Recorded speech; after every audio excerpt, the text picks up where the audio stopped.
reportage que signe Jean-Paul Chouniat.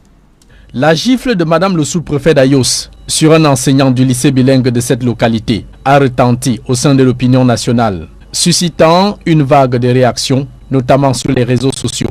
Et l'acte de Mireille Sandrine Gombe divise les internautes. En tête de file de ceux qui condamnent le corps enseignant, dont l'universitaire Claude Abbé, sur sa page Facebook, déclare « Ayos, quand l'autorité administrative rejoint les délinquants contre l'école ». À sa suite, le journaliste David Eboutou qualifie de zélé la sous-préfète d'Ayos pour son acte de brutalité et d'abus de pouvoir sur un enseignant qui ne faisait que son travail. Plein d'autres anonymes sur la toile, à l'instar de Landrine Demeko, le sous-préfet d'Ayos n'a pas agi comme une mère, encore moins un chef. Et de ce fait, conclut-il, elle mérite une sanction exemplaire.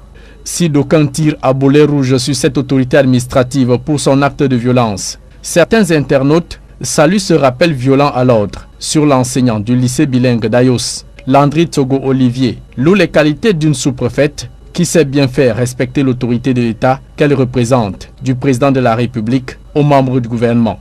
Pour sa part, Gilbert Cédric Samemoutongo approuve le geste de cette sous-préfète, s'indignant qu'il n'y a qu'au Cameroun où pour faire un contrôle administratif et sécuritaire, il faut prévenir la hiérarchie d'un établissement. Il rappelle même au passage qu'un sous-préfet peut sans instruction fermer un établissement scolaire. Ainsi va donc le débat sur la toile, rappelant les faits qui remontent à plus de 48 heures. La sous-préfète Mireille Sandrine Gombe a débarqué au lycée bilingue d'Ayos, claquant un enseignant de philosophie qui lui demandait d'attendre la fin de l'évaluation d'une épreuve pour sortir de la salle des élèves portant des tenues excentriques. Ce cas d'Ayos illustre une fois de plus la vague de violence et de brutalité qu'ont subi les enseignants ces derniers temps. En l'occurrence, l'humiliation d'un enseignant sommé de s'asseoir à même le sol par le sous-préfet de Garoua II.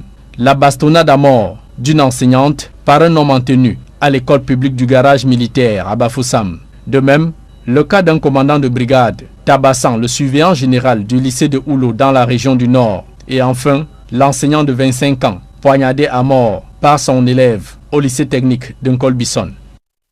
Suite aux multiples